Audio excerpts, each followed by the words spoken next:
Hi guys, mayong buntag. For today's video guys, kami lang dalawa pala ngayon sa bahay guys.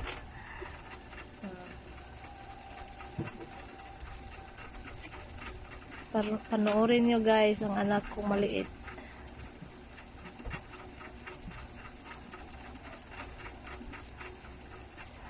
Grabe ang likot na niya guys. Marunong na siyang maglakad. 1 taon na pala tong anak ko guys. Marunong din siyang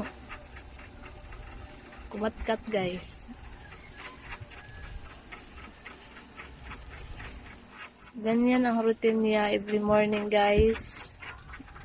Morning, afternoon, and evening.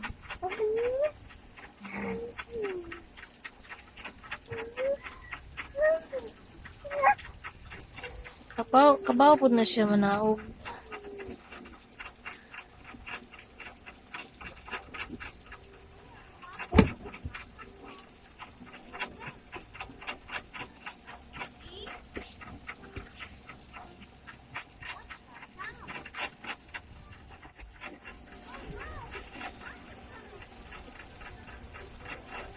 Thank you for watching guys. Bye bye.